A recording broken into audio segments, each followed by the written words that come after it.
You do a ton of work each and every week to get your sermon ready and filmed and get it online, and then you get only a handful of views. Breaks your heart. In this conversation today, we're going to talk about 5 hacks that you can use to get more sermon views online. We hope this conversation helps you reach more people and grow. Well, hey guys, welcome to the Reach Right podcast. I'm your host, Thomas Costello, and with me as always is my co-host, Ian Hyatt. What's up, Thomas? Not much, man. Exciting conversation today. Yeah. We're talking about 5 hacks to get more sermon views online. I think this is something that is just really important because we do so much work as churches to go through all of the preparing for sermons and preaching of sermons and filming sermons and editing sermons. And how often do we see that after all that, we get 2 or 3 or 15 views online? And then there's always that one person that seems like your buddy who's getting like 8,000 views online. and you like, start to wonder, message was even better than his. what is going on? Why am I not getting views? And honestly, like there's something to be said. You know, there's some things that we can't help you with in this video. Being a good preacher. Right. We're not going to talk much about video editing in this podcast episode. We're not going to talk about sermon length or how to do your filming, that kind of stuff. That's stuff that we have other episodes about, and we talk about those kinds of things, but that's not the point of this episode. But there are things that are outside of those things that you would think would be the only factor that you can do to get more sermon views online here. So we want to unpack some of those today. I think it should be a really good conversation. I think it's something that as a pastor I've wrestled with. Why am I getting so few views on this? I think if we're being honest, 95% of our audience, I'm sure, has had that same question as to, hey, it feels like we're doing good content. Why aren't people watching it? So we'll try to dive in and answer some of those questions today, huh? Yeah, absolutely. And I think it's going to be great too, because how long have you and I both been helping churches with digital marketing? And we've seen, of course, getting sermons online over the years. We're talking about even, 8-10 years ago was already something effective. But I am excited about this because I think since the pandemic, and I just don't even like saying that anymore, but it's true. It's relevant. Since the pandemic, a lot of churches have upped their game here. They are doing a good job of recording sermons with video and audio and getting. And so now that work has been put in and money has been spent by churches and budgets have been, increased for this type of thing within a church, man, it's about now let's get some great results with it, right? So I think this would be really good. So yep. I think it should be a good conversation. Why don't I kick us off with the first question here, Thomas? And this one I'm excited to hear you because I think this is a great one to start with. And it sounds so broad, but how does a church create a strong online presence? And I think when we say online presence, that's a broad thing, right? Because it's not just one thing. Yeah. I think really the question is more like, I guess it's the answer to the question of how do I get more views? The first one is to make a strong online presence, right? That's the first thing that we have to do. And it seems like it should be so obvious. Okay, that's a no-brainer that if we have an online presence. But this is something that is really, really important. The reason why your friend maybe gets 10 times the video views that you have is because he has an audience of people that are used to watching his videos. And all of the platforms where videos are delivered, they think that he or she is an influencer, and they are someone that they have a track record of people liking to watch their videos, and they're going to show their videos to more people. And that's just how that all works there. And so there are things that a church can do and a church leader can do to build your online presence. I think this is something that is really vital. So in the YouTube world, we have this concept known as your weight class, right? So if what it means is basically, weight class is kind of a take from boxing or MMA, is that you don't have 105-pound guys fighting 250-pound guys. Right. It just wouldn't be a good experience for anybody, right? So, so same thing goes with when it comes to your YouTube videos or any sermon videos that you put online, is that if you're not a well-established channel on YouTube or other platforms, they're not going to show your videos to very many people. So the key is you need to start to do things to raise that. And really the way you raise it is by having a track record of successful videos. And that's kind of the way you build your brand, is by continually doing this on a consistent basis. But there are some steps you can take to try and create a strong online presence. So this is obviously things like having a really solid website, really nailing your branding on all of your social channels is where it's really important. So if you should have a logo. That logo should be on your YouTube channel, for instance. It should be apparent what you do on your YouTube background image there, and you should have your bio fully filled out on YouTube, and all of those things need to be totally dialed in on YouTube and on Facebook and on any other channel where you're putting your sermon content. You want to make sure that you get that really dialed in those ways there. So, and then beyond that, I would say, and we'll talk more about this, I'm sure, in another point, but like the way that you start to build your weight class or kind of grow your influence, the reason why that's important is because if you are targeting, like your sermon title is for a very broad keyword, like let's say you did a sermon on building your faith, or let's do something that we've all done on, maybe it's about the importance of tithing, right? Think about it. There are thousands and thousands of people that have made videos on this idea of the importance of tithing. And what YouTube and the other channels are going to do, other platforms are going to do, is they're going to say, okay, who is the most influential person that's making content that's good about tithing? And that's the video that they're going to wind up showing. So we want to raise our weight class by building our brand there. And so a lot of times when you're just starting out, it's important that you use titles that are more specific. So let's see, if you're going to do a sermon on building your faith, what if you titled it something, How to Build Your Faith in 2022? That might be a more useful kind of a topic to do, because the search engines will see, well, this is something that's unique to this specific year. And so they're going to give you a little bit more presence there. So that's another way to kind of build your brand and build your online presence a little bit by really getting some of those search things right with that. So more to come on that as we go in here. Yeah, that's good. So what is kind of like one area that comes to mind, like, or maybe the first area that comes to mind to make your sermons available at? Like where should you make them available, you're saying? Yeah, like what's maybe, well, if maybe it's not the most important place, but where do you start?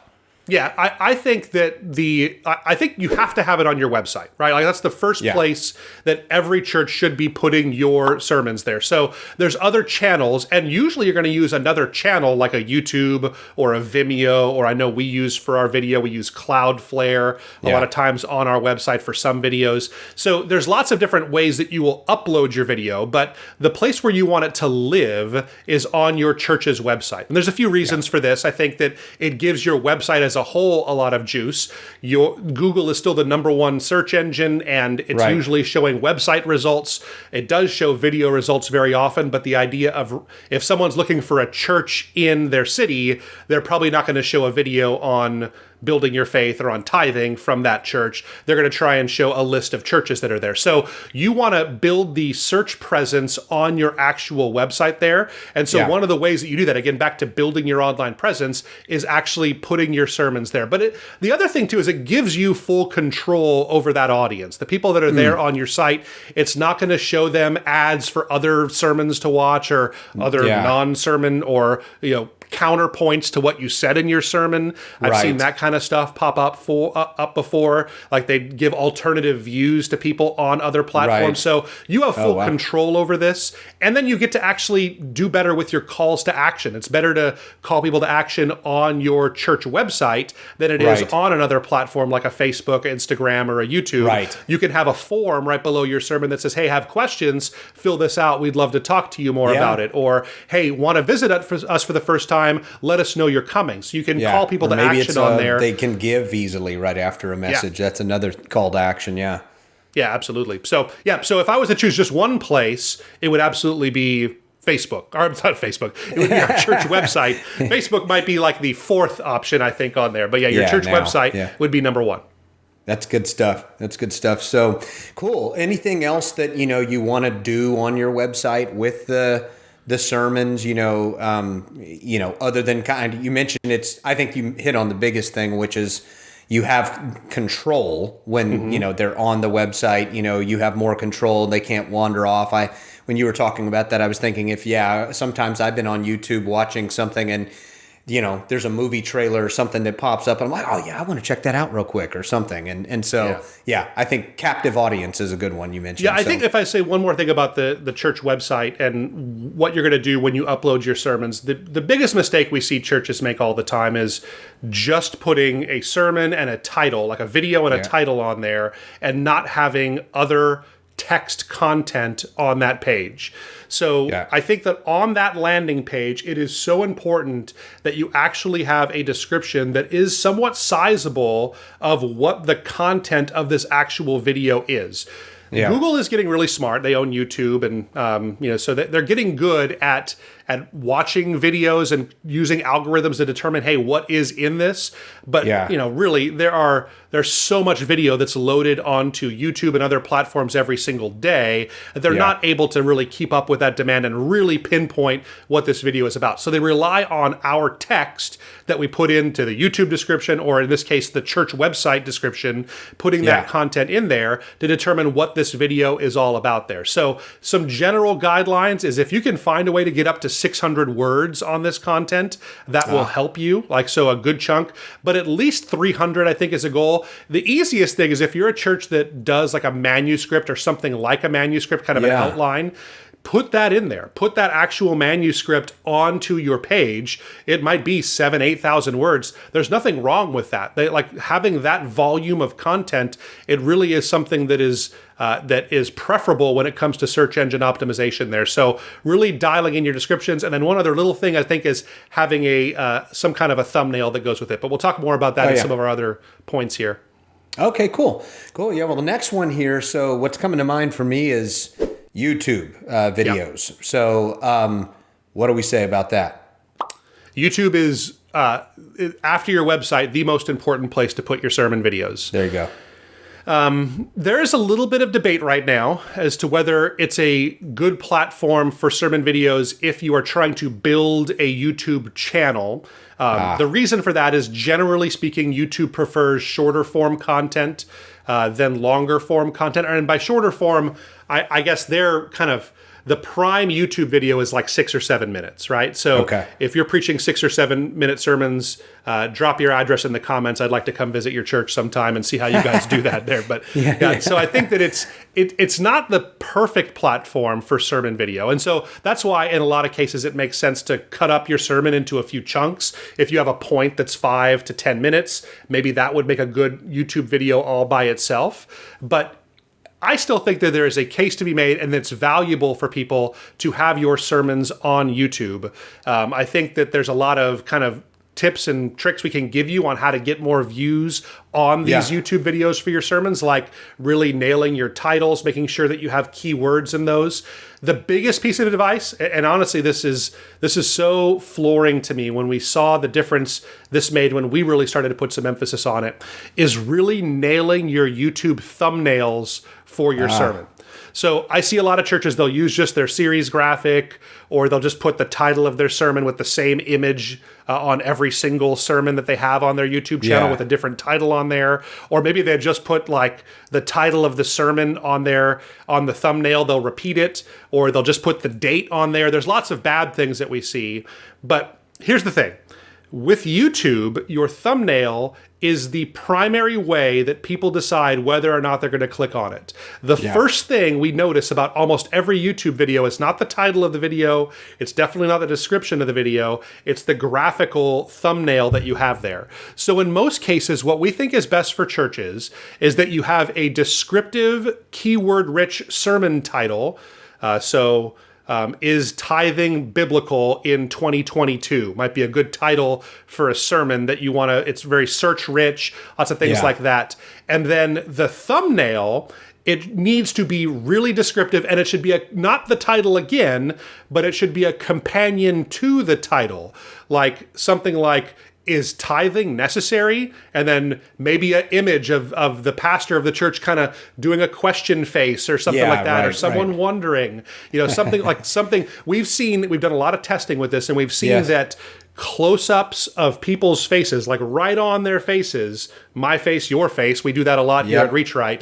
Getting those, as foolish as we feel with those, Ian, and as foolish as we feel having to film those, they are proven to actually get better results for these videos here. And it doesn't have to be silly faces or anything. We have a few of those. Just yesterday, we had one that went live for a Christmas sermon series ideas. You can check out that link. I was laughing at it actually today. Yeah, it was me making a very dumb face, and it has me with a Christmas hat on and all that stuff, and it had a ton of views. It does better than a lot of our other videos do. It's partly because it's seasonal, and Christmas content does tend to do well this time of year here. But I do think that it's something that can be said for it. So getting pictures of your face, it doesn't have to be just dumb pictures. I think even better are smiling pictures, pointing pictures, thumbs up pictures, but big toothy grins, as happy as you can be. That's the kind of thing that's engaging with people. So a tagline or like a companion to the title and a picture of your face, that will almost always get the best results there. And you see these kind of things. I don't know if you notice. I look on my YouTube channel, or I look at the videos that YouTube recommends to me.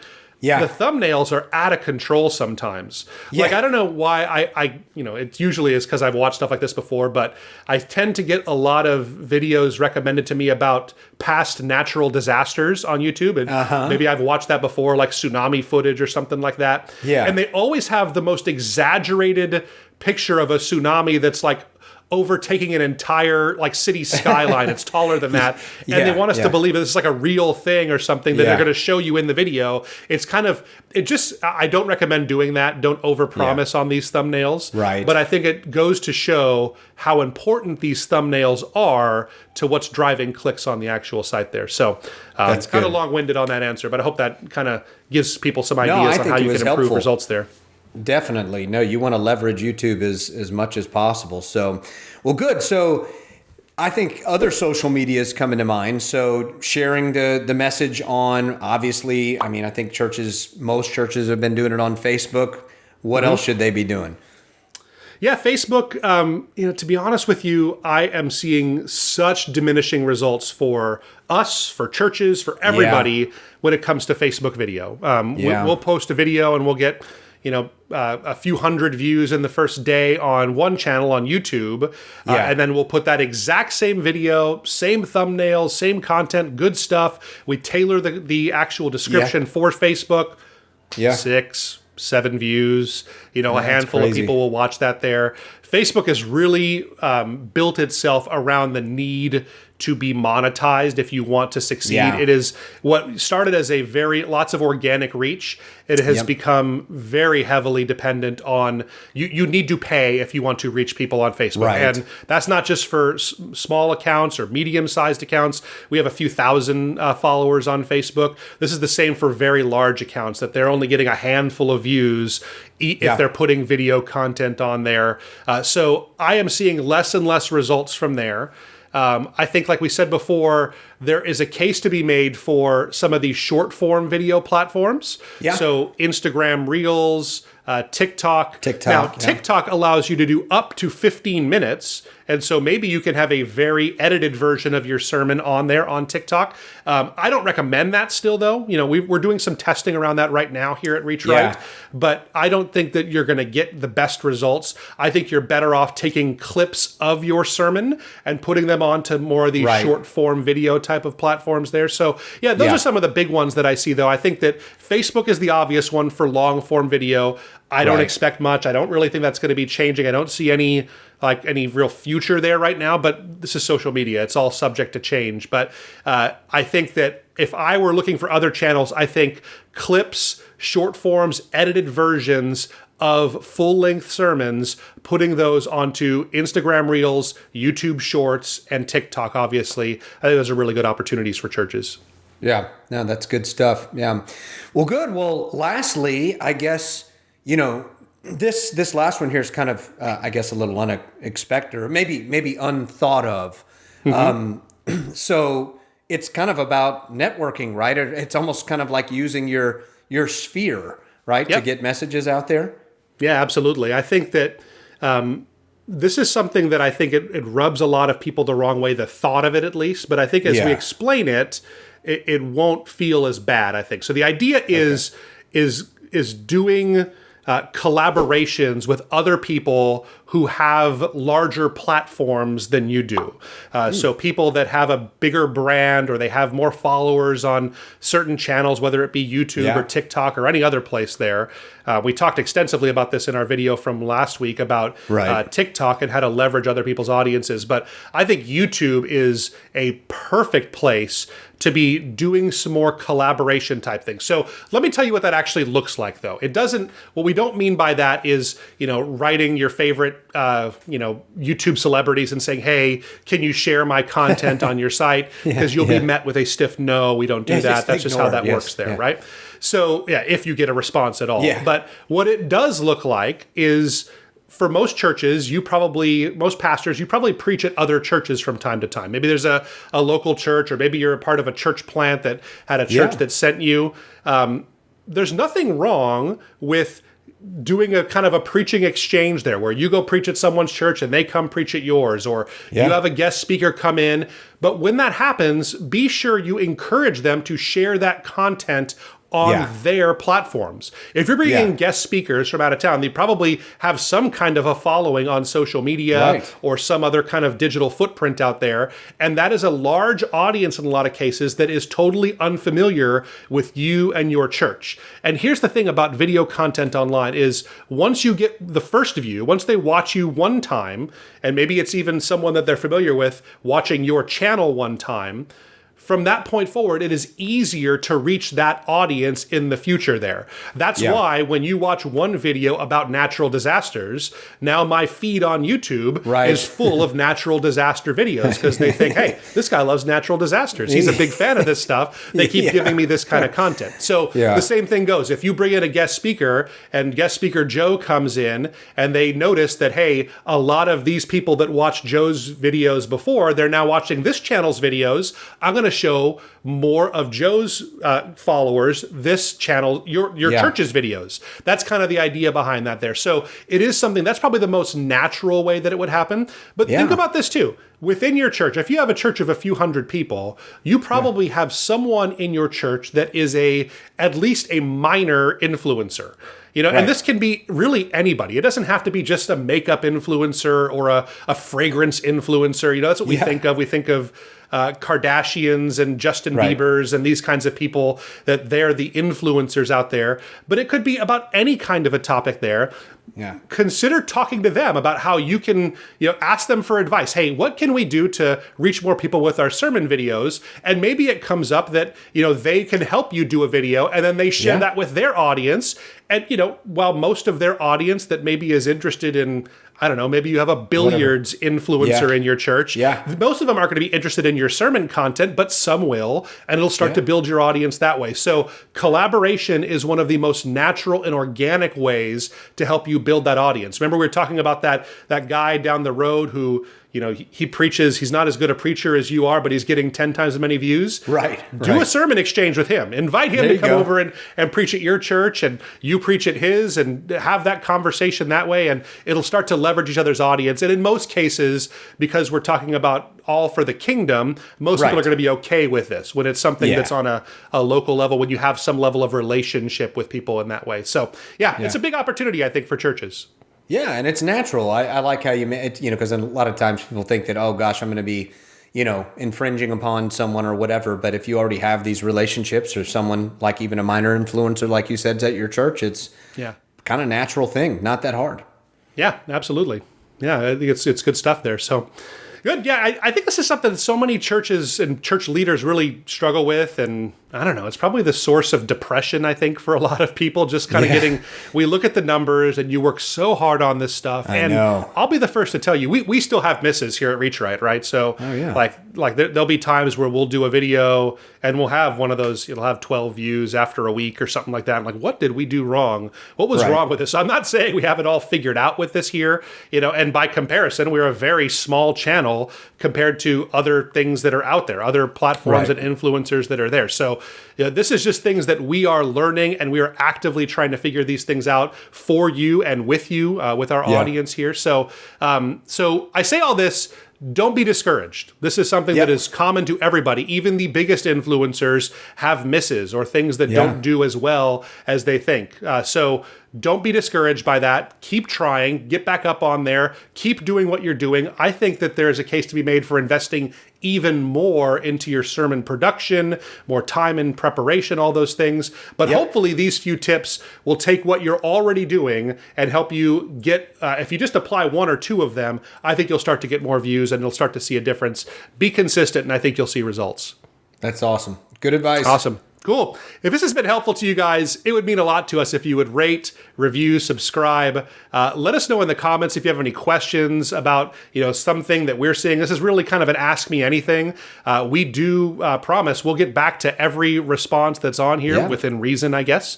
We'll delete it if we don't like it. So in that case, but we will try to answer any comments that come in there and give you some feedback on what we see is working and what's not working. So do let us know in the comments there. Thanks, guys, for being a part of the Reach Right family, and we'll see you next week. See ya.